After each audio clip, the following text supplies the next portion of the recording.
हमारे साथ मेजर मोहम्मद अलीशाद जुड़ चुके हैं, उनसे ज़्यादा जानकारी लेंगे, बात करेंगे। बहुत बहुत स्वागत सर आपका, हमारे साथ जुड़ने के लिए बहुत बहुत शुक्रिया। लेकिन सबसे बड़ी बात यही है कि जब हम इस खबर को भी बता रहे हैं तो लोग भी जानना चाहते हैं, देश भी जानना चाहता है कि अब सेना इससे कैसे ऑपरेट करने वाली है, क्योंकि जम्मू कश्मीर का पुंछ और राजौरी ये जो संभाग है ये बहुत दुर्गम इलाके हैं, बहुत ऊंचे ऊंचे पहाड़ हैं और इस समय जंगलों में जाकर के वो छुप गए हैं। 4 मई से 9 तारीख आ चुकी है, अभी तक कुछ बड़ी सफलता हाथ नहीं लगी है, इन्हें अभी तक पकड़ा नहीं गया है। तो अब पूरा जो ऑपरेशन है, सबसे पहले उसे लेकर थोड़ी सी जानकारी दीजिए कि सेना इसे कैसे ऑपरेट कर रही है, इस पूरे ऑपरेशन को। देखिए, जब भी कोई ऐसी घटना घटती है, कोई उग्रवादी घटना घटती है, तो एक कोम्बिंग ऑपरेशन लॉन्च किया जाता है। और ये ऑपरेशन जिस इलाके में घटना घटी है, जहां पे सूचना मिली है, जहां पे इंटेलिजेंस खबर सूत्रों के मुताबिक वहां पे ऑपरेशन लॉन्च किया जाता है और एक एक चीज छाई जाती है, सर्च किया जाता है। Mobile vehicle check post establish की जाती हैं, मतलब गाड़ियां रोकते हैं, गाड़ी वहां पे घरों में सर्च किया जाता है, गांव में सर्च करते हैं, सबके आई कार्ड आइडेंटिटी कार्ड होते हैं वो सर्च किए जाते हैं। किसी पे भी शक पड़ता है तो armed forces special power act Geneva convention के तहत आर्मी उसको गिरफ्तार कर सकती है बिना किसी अरेस्ट वारंट के, उस पर तलाश ले सकती है बिना किसी सर्च वारंट के। लेकिन 24 घंटे उसके रखने के बाद वो उसको पुलिस को हैंड ओवर कर सकती है केवल शक के बुनियाद पे।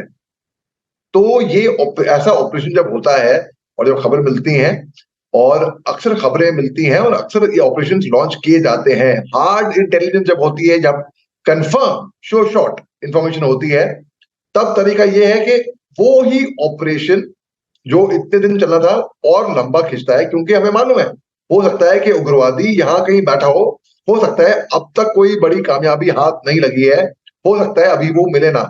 तो उस स्थिति में ऑपरेशन को कॉल ऑफ नहीं करते, ऑपरेशन जारी रहता है जब तक ऊपर से आदेश ना आ जाए। और ऊपर से आदेश तब आता है जब या तो हमें कोई ऐसी इंटेलिजेंस मिली हो कि भाई यहाँ पे अब कुछ नहीं है मिलने वाला है, और जब कोई मिलने वाला है तो ऐसा छानते हैं कि जैसे कि फर्ज करिए, मैंने आपको एक एग्जांपल देता हूं मैं। शुरुआत के सीन हिंदी पिक्चर सब देखते हैं, एक पिक्चर आई थी विशाल भारद्वाज की हैदर, जब शुरुआत में ऑर्डिनेंस सर्च ऑपरेशन हुआ था, उसमें वो मेजर साहब की भूमिका मैंने ही निभाई थी उस फिल्म में। जब हम अनाउंस कर रहे होते हैं घर के बाहर कि इखलाक लतीफ सरेंडर कर दो, देखो तुम्हें भारतीय कानून के तहत अपने आप को बचाने का पूरा मौका दिया जाएगा, हथियार अंदर रख के बाहर आ जाओ, you don't have a chance, मारे जाओगे। तो फिर एक एनसीओ आगे रिपोर्ट करता है, जैन साहब अंदर साहब मिल्टन मारे गए, सिर्फ इखलाक लतीफ जिंदा है, रीइंफोर्समेंट भेज दें। तो उसमें उसी सीन में मैं कहता हूं कि हकीकत की बात है, और ये केवल फिल्म का डायलॉग नहीं है, यही टर्मिनोलॉजी अनुमत तौर पे आम जिंदगी में फौजी ऑपरेशन में यूज की जाती है। तो मैं कहता हूं, नो मिलिटेंट डेड और alive is worth my soldiers life. फिर मैं रॉकेट लॉन्चर की पार्टी को लोड करके कहता हूं, पार्टी लोड, रेडी, फायर, और हम उसका घर उड़ा देते हैं। और ये पूरा कानूनी ड्रिल के मुताबिक है। तो बस ठीक उसी तरीके से जब ऐसा ऑपरेशन लॉन्च किया जाता है और शक पूरा यकीन है, सबूत बस मिलने की थोड़ी देर है, तो ये कार्रवाई की जाती है समझ।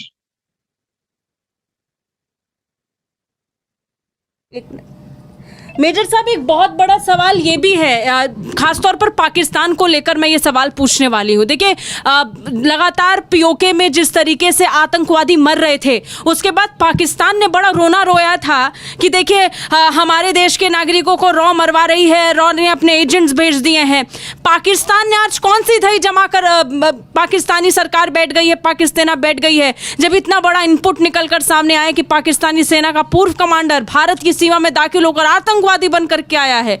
कितनी निर्लजता वाली बात है, कितनी निम्न स्तर की बात है कि आप किसी देश से की तरफ आपके मन में इतनी नफरत है, आप सामने से मुकाबला नहीं कर सकते हैं, आप सामने से हमला करने का माद्दा नहीं रख सकते हैं, आप अपने सैनिकों को आतंकवादी बनाकर घुसपैठ कराकर दूसरी देश की सेना पर हमला करवा रहे हैं। पाकिस्तान क्यों चुप बैठ गया है, इस पर आप क्या कहेंगे? जी, आपकी बात बिल्कुल दुरुस्त है। 1999 में जब कारगिल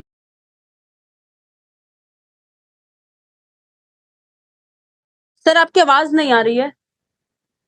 ये माफ कीजिएगा, ये दरअसल जी मेरा जी जी तो मैं फोन इस्तेमाल कर रहा हूँ ना, तो और भी चैनल्स की खबर को अभी इस टाइम पे ले रहे हैं, तो जी जी इसलिए माफ कीजिएगा। अच्छा, कोई नहीं। तो जब 99 में जब घुसपैठी पाकिस्तान की सेना ही आई थी, घुसपैठी का भेष बदलकर उनकी बॉडीज को की जब तलाशी ली गई, उनमें पाकिस्तान रेगुलर आर्मी के आई कार्ड्स मिले गए और पाकिस्तान ने उनको पहचानने से उनकी बॉडीज को इनकार कर दिया। उन्हें बोला कि नहीं, ये हमारी डेड बॉडीज नहीं है। इससे शर्म की बात और कोई हो सकती है। और तब उनके हेड ऑफ स्टेट एक जनरल साहब थे, पाकिस्तान के जनरल परवेज मुशर्रफ, इनका इंतकाल हो गया था यूएई में अभी जी 2 एक साल पहले की बात है। तो ये इन्होंने जब अब वो देश जो अपनी फौजियों की शहादत की कदर नहीं कर रहा है, उनकी इज्जत नहीं कर रहा है, तो आप समझ सकती हैं उस देश से हम क्या उम्मीद कर सकते हैं।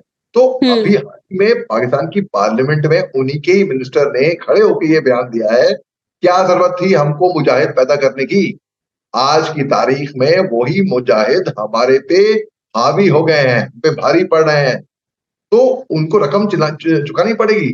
जो दूसरे के लिए गड्ढा खोदता है वो उसी में ही गिरता है। आज की तारीख में पाकिस्तान भी खुद अपने आप परेशान है उग्रवाद से, और वही उग्रवाद जिसका बढ़ावा इन्होंने दिया, पैदाइश इन्होंने की, उनको पाला पोसा बड़ा किया, आज घूम फिर के साहब उनको ही धस रहा है। सन 2013 में हिलरी क्लिंटन पाकिस्तान में उन्होंने कहा था कि अगर आप सांप पालते हैं ये सोच के कि पाकिस्तान में के सांप, मैं पाकिस्तान भूल गया, मैं सांप की इंसल्ट कर दी, मैंने उनको पाकिस्तान भूल गया गलती से।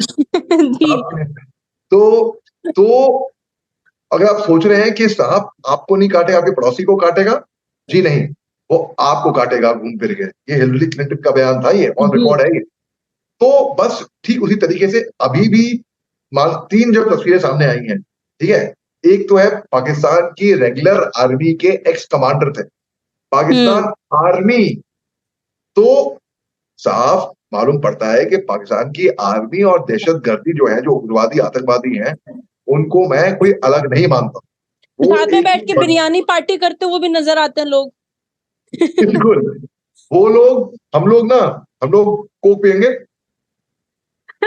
वो लोग रूह अफ़ज़ा के अंदर बर्फ डाल डाल के पियेंगे जी गर्मी में, रूह जी अफ़ज़ा के जी अंदर बर्फ डाल डाल के, और बिरयानी पार्टी करेंगे, और बस यही कर सकते हैं वो और वो देखिए मेजर साहब, पाकिस्तान को लगातार इस तरीके का दहशतगर्दी वाला माहौल बनाकर यहाँ देश में तनाव वो ले आएंगे, लेकिन भारत की जनता को अपनी सेना पर बहुत बहुत भरोसा है। इसलिए हम सब शांति से बैठे और निश्चिंत बैठे हैं कि भले ही वो आज पाकिस्तानी जो कमांडर है, पूर्व कमांडर है, भले ही भारतीय सेना की गिरफ्त से बाहर हो, पहुंच से बाहर हो अभी, लेकिन बहुत जल्द उनका अंजाम वही होगा जो बासित डार का कुलगाम में हुआ है। जिस तरीके से उसे मारा गया है वही अंजाम होने वाला है इस पूर्व पाकिस्तानी कमांडर का, लेकिन इतनी आसानी से नहीं। आर्मी को तो बहुत सारी इंफॉर्मेशन भी निकालनी होती है सर, आपसे बेहतर कौन जानेगा ये। साक्षी जी, आपने बिल्कुल दुरुस्त बात की है, 100%। बिल्कुल, देखिए, कोई भी सूचना निकालनी होती है, इंटेलिजेंस इनपुट्स बहुत काम आते हैं और ये निकालने चाहिए, बिल्कुल ये साफ काम आते हैं। तो पाकिस्तान की तरफ से ये इनकी घुसपैठ की साजिशें और कोशिशें जारी थी। हमारी सेना, तो मैं बोलूंगा हमारी सेना, हमारी इंडियन आर्मी भी और बीएसएफ भी ऐसी तैनात खड़ी है बॉर्डर पे, वो जी एक मक्खी को नहीं आने देगी वहां से, सरहद के इस पार से। तो ये लोग क्या करते हैं, नार्को टेररिज्म का सहारा लेते हैं। ये लोग यूएई के जरिए कभी ड्रग्स, कभी हथियार, कभी पंजाब बॉर्डर पे गिरा दिया, कभी जम्मू कश्मीर के बॉर्डर पे वहां पे गिरा दिया, इस तरीके के। फिर इनके हैंडलर बैठे होते हैं सरहद के इस पार, इस तरीके से इनका मोडस ऑपरेंडी रहता है। अब जी फूल प्रूफ तो है नहीं कुछ भी, दुनिया में किसी चीज की कोई गारंटी तो है नहीं। कोशिशें हमारी पूरी रहती हैं एज सैनिक के, अपनी जान की बाजी लगा देते हैं हम लोग, अपनी जान जी की परवाह करे बगैर, अपनी जानों पे खेल कर दुश्मन के आगे कूद पड़ते हैं ताकि लोग महफूज रह सके। अब जी ये बात थोड़ी चौंका देने वाली बात है कि पाकिस्तान की सेना का पूर्व कमांडर की फोटो, वो भी घुसपैठी अंदर घुसा है। तो कैसे तैसे करके ऐसा ऑपरेशन चलाएंगे, ये लोग बच के तो जाएंगे नहीं। अगर ये लोग कहीं पे हमें सुन रहे होंगे या कहीं पे भी इनके हैंडलर कमांडर कोई भी सुन रहा होगा, ये जैसे बात भारत तक को बहुत देखते हैं पाकिस्तान के लोग, बहुत कमेंट्स भी आते हैं वहां से। बहुत सही। तो कान खोल के सुन लें वो लोग और खूब जान लें, इनकी बर्बादी होगी। और ये बहुत बड़ी गलती कर रहे हैं और ये सुधरेंगे नहीं, कभी सुधरने वाले भी नहीं है। हमने, भारत ने इनको बहुत मौके दिए, इनके घर के अंदर घुस के मारा इनको 2 मरतबा। ईरान ने भी इनके घर में घुस के मारा इनको। हमने प्यार से बात करने की कोशिश करी, हमने सब कुछ किया इनके लिए, मगर ये होता है, कुत्ते की दुम कभी सीधी होती ही नहीं, टेढ़ी की टेढ़ी रहती है बिल्कुल। और कितनी अजीब बात है, तालिबान जैसा देश अब विकास चाहता है, मतलब माफ कीजिएगा, तालिबानी राज में अफगानिस्तान में वो विकास देखना चाहते हैं, लेकिन पाकिस्तान को देखिए, स्थिति कभी बदली नहीं है और आज की तारीख में भी नहीं बदल रही है। अच्छा, मैं थोड़ा सा राजौरी और पुंछ को लेकर आपसे सवाल पूछूंगी। एक पैटर्न चेंज हुआ है पाकिस्तान की तरफ से, मतलब एक नहीं, मैं कहूंगी 2 तरीके से पाकिस्तान ने अपने आतंक फैलाने के तरीकों में थोड़ा बदलाव किया है।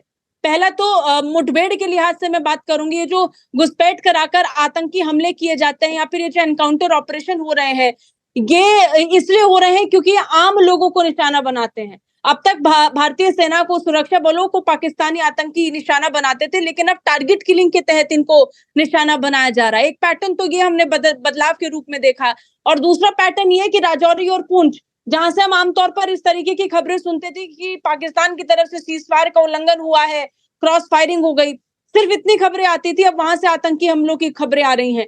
यानी पैटर्न बदला है पाकिस्तान ने, अब सेफ पैसेज बना लिया अपने लिए राजौरी और पुंछ को। जी, बिल्कुल सही फरमाया आपने। देखिए, सन 2003 में राजौरी में सीबीएस रोल है, वहां पे हम वहां पे डिप्लॉयड थे प्री इंडक्शन ट्रेनिंग करने के लिए। वहां पे वीर भदेश्वर बॉर्डर पे, सरहद पे एक मंदिर है, और वहीं पे राजौरी की बात है बकायदा। तो उस टाइम पे भी इनकी घुसपैठी अटेम्प्ट बहुत होते थे, और हमारी सेना ने खदेड़ खदेड़ के मारा है वहां पे, खदेड़ खदेड़ के।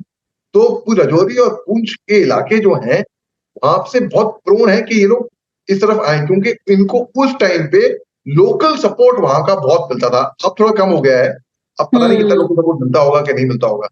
ये एक अहम भूमिका निभाता है, लोकल सपोर्ट मिलना, कि आप इस पार तो आ गए, अगर आपको सपोर्ट नहीं मिला तो आप मारे जाओगे। अब सपोर्ट मिल गया तो वो आपका खैर मकदम करेंगे, आपको बुलाएंगे, खाना पीना भी देंगे, रहना सहना भी देंगे। और अगर आप गन पॉइंट पे किसी घर आग घुस गए मजबूरन, तो उस दूसरे आदमी को, बेचारे को अपनी जान की महफूज करनी पड़ेगी, तो रखना पड़ेगा। तो वहां के लोग फंस जाते हैं बुरी तरीके से, वो वैसे भी मरे वैसे भी मरे। लेकिन जो भी उग्रवादी की हेल्प करेगा, उनकी मदद करेगा किसी भी तौर पे, इमोशनली, फाइनेंशियली, अकोमोडेशन वाइज, उसका अंजाम बुरा ही होने वाला है 100%। मैंने एक फिल्म की थी अभी कश्मीर में, और उसका नाम है मोजी। मोजी का मतलब होता है माँ जी। तो इसमें बताया गया था कि, इसमें बताया, ये अभी रिलीज नहीं हुई है, तो इसमें ये है कि उग्रवाद कितना खराब है, जो हथियार पकड़ते हैं उनका अंजाम आखिर में क्या होता है। इस फिल्म के जरिए हमने वो उग्रवाद मारने की कोशिश करी है। तो जब हम फौज में थे तो हम हथियार के जरिए उनको मारा करते थे, अब फौज में नहीं है तो इस जरिए। मैंने एक ओपन लेटर लिखा था दानश्री, 14 फरवरी 2019 को, जब पुलवामा हमले हुए थे, तब जैश ए मोहम्मद को ओपन लेटर, वो गूगल पे बहुत वायरल हुआ था, वो उसके 10 मिलियन शेयर हुए थे कुछ चंद एक घंटों में, इतना आग पकड़ गया था वो।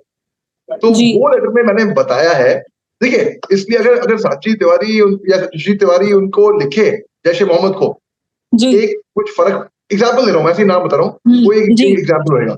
लेकिन अगर जब मेजर मोहम्मद अली शाह उनको लिखते हैं और डंडा मारते हैं कि यार तुम कर क्या रहे हो भैया, कर क्या रहे हो, तो उसका एक अलग इफेक्ट पड़ा। इस फिल्म के जरिए मोजी, विकी मल्होत्रा के डायरेक्टर है, इन्होंने बनाई है, इसमें हम ऐसा डंडा मारा है ना इनको, जो गारंटी है जो युवा पीढ़ी कश्मीर की या कहीं की भी, या पाकिस्तान की भी शायद, ये फिल्म एक बार देख लेगी ना, वो दोबारा हथियार सोचेगी भी नहीं, हथियार उठाना है, ये असर है। तो इस तरीके से कई सारी जंग भी लड़े जाती है इंफॉर्मेशन वॉरफेयर के जरिए, मीडिया के जरिए। तो बस वही हम कर रहे हैं, और हमारा प्रयास ये है। और जो अब फिर से, क्योंकि पाकिस्तान के बहुत से लोग देखते हैं भारत तक को, वो लोग फिर से दोबारा, मैं चुनौती दे रहा हूं, अगर अपनी नापाक नजरें गाड़ी कश्मीर को या हिंदुस्तान की तरफ, तो फिर अच्छा नहीं होगा। दूध मांगोगे तो खीर देंगे, कश्मीर मांगोगे तो चीर देंगे। ये फिल्म का डायलॉग ही नहीं, मैं बोल भी रहा हूँ यासीन। जी।